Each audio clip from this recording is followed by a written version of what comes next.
Well, the big bank profits this week amid job cuts and also rises to home loan interest rates are quite hard for consumers to digest. Finance site Mozo tracks rates across big and smaller lenders and has insights into whether consumers will vote with their feet and switch lenders.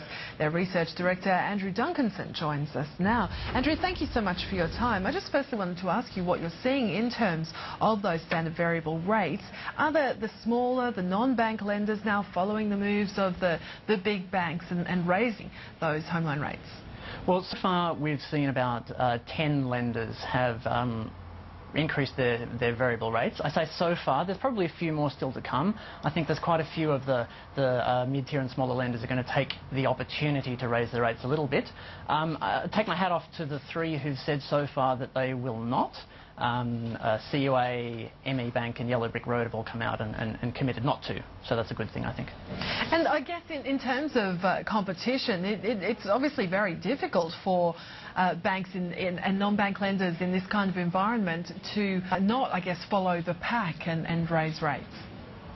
It is, although as I said, there's few that have chosen to set themselves apart, and I think that is perhaps the trend we may see over the next year, is that as the Big Four in particular tend to lead the way and make these breaks away from the RBA rates, you will start to see some of the smaller lenders trying to make the best of that opportunity and move aggressively into trying to acquire customers away from the Big Four.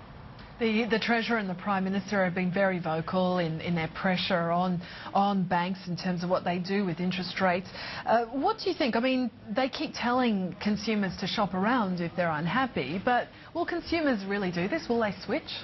Well, we're starting to see signs that tell us that they will. Certainly, the ball, I think, had started to roll last year to some extent. The December quarter last year had the highest ever level of home loan refinancing, and on the Mozo comparison site we saw quite a spike in traffic, particularly after that rate change in December.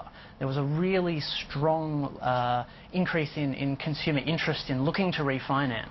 And what's happened this month, since the rates have started to move out of step with the RBA, is that's really been compounded, and we've seen a doubling of site traffic on mozo.com.au just in the last period since that ANZ announcement. So do you think this is a trend that is here to stay, that this will continue?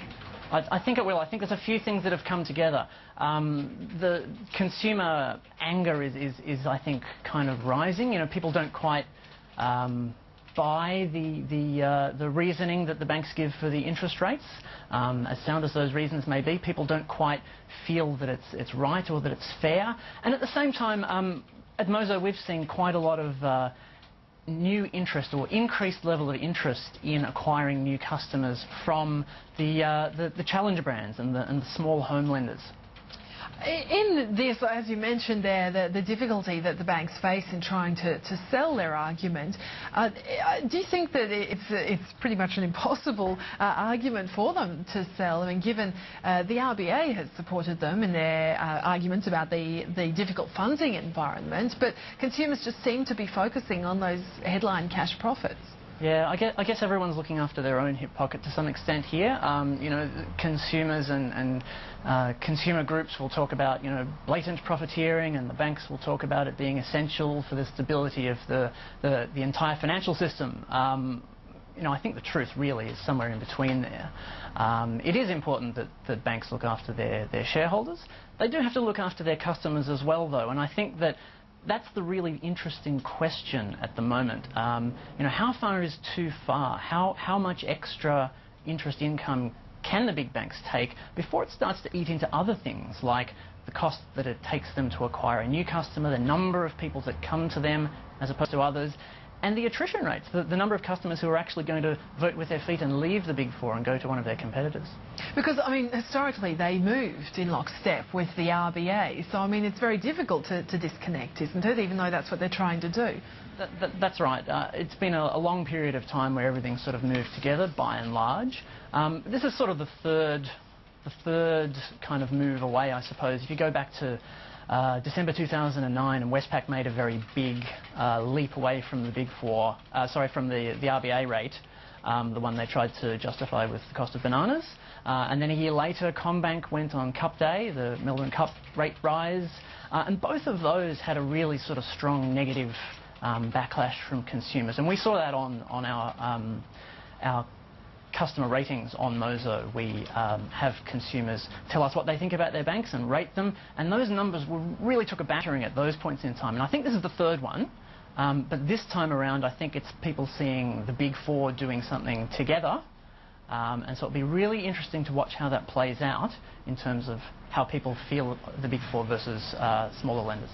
How competitive, though, can the home loan market really be? I mean, it can't ever go back to those days where we saw the Big Four losing a lot of market share, but that was when, you know, securitisation markets were reasonably healthy, whereas that's far from the case now. Yeah, it's true that the funding picture is quite different now to how it was, but you know, these things tend to move in cycles. We never quite know what's going to come next these days. Certainly we are seeing, you know, there's a lot of aggressive activity, there's a lot of interest, there's a lot of challenger brands and smaller lenders coming to us looking to acquire new customers. And there are some really competitive products out there. Of all of the home loans on the database on Mozo, there's, you know, more than 600 products on our list. There are actually over 100 products that are cheaper than the cheapest Big Four loan right now. So there are products out there if people do want to, as Wayne Swan says, go down the road and look for a better deal. I just want to ask you too where you see official interest rates going, given that the market is really paring back its expectations for a rate cut in March, whether or not it actually matters to standard variable rates anymore by the banks. I thought that would still be interesting to get your thoughts. That's true. Look, it's always hard to see, you know, was it 24 out of 26 economists got it wrong last time, so I'm kind of almost loath to put a bet in. Look, I think there's another rate cut very, very soon, probably in March. I think that the RBA will have in the back of their head, well, one of the things they will have in the back of their head is that banks are going in the other direction, and so it's kind of hard to keep monetary policy going in the right direction if the banks are pulling against you. So I think that increases the chance that something will happen. Great to get your thoughts. Really interesting. Andrew Duncanson, thanks for your time. You're welcome.